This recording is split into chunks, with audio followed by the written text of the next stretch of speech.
కొందరేంటంటే పీకేసినా కానీ మొక్కజొన్న వేస్తారు. మొక్కజొన్న వేసినప్పుడు మొక్కజొన్న పురుగు ఉంటుంది. ఆ పురుగు అనేది లార్వా లేక గుడి శాతం సిద్ధపడుతుంది. సిద్ధపడ్డప్పుడు మనం దున్నుతాం. మళ్ళీ దున్నప్పుడు భూమిలో పడిపోతుంది. ఆ గుడ్డు అనేది అలా ఉంటుంది కదా, అవి మళ్ళీ పిల్లలు తయారవుతాయి. పిల్లలు తయారైనప్పుడు మళ్ళీ మనం భూమి దున్నినప్పుడు ఒకటే నెలలో భూమి ఎండబెడతాం. ఆ ఒక నెలలో ఎండబెడుతున్నాం కదా, ఆ ఒక నెలకి ఏమైతే అంటే గుడ్డు పిల్ల లెక్క మారుతుంది. మారినాక మన ఇప్పుడు జీవనం రావంగానే మనం మొక్క మోస్తుంది. మనకు మొక్క మొలవంగానే ఈ పిల్ల తయారవుతుంది, ప్లస్ ఈ మొక్క తయారవుతుంది. మళ్ళా గులాబీ రంగు పురుగు అన్ని పురుగులు మొదలవుతాయి. మనకు ఇది రాకుండా ఉండాలంటే ఫస్ట్ మనం డిసెంబర్ ఎండింగ్ రాగానే పత్తి తీసేసి సాఫ్ చేసి ఎండబెట్టి ఉంచాలి.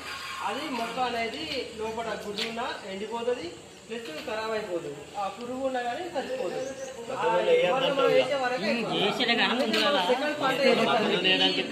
అదే పురుగు అనేది ఇప్పుడు చెప్పే వాళ్ళు ఏం చెప్తారంటే మా దానికి అసలుకే రాదు అంటారు. ఇప్పుడు సంకేత ఉండదు. సంకేత కాయ గట్టిగా ఉంటుంది. గట్టిగా ఉన్నప్పుడు వాళ్ళకు అసలు పురుగు అనేది పోదు. పురుగు అనేది పోదు. కాకపోతే మనకు ముందే వచ్చే ఉంటుంది కదా పురుగు. ఈ మొగ్గ లేక తయారవుతుందా, ఆ మొగ్గనే పురుగు ఉంటుంది. నీ కాయ కాగానే కాయతోటే మొదలవుతుంది. ఈ లోపల పురుగు ఉండదా? ఉంటుంది.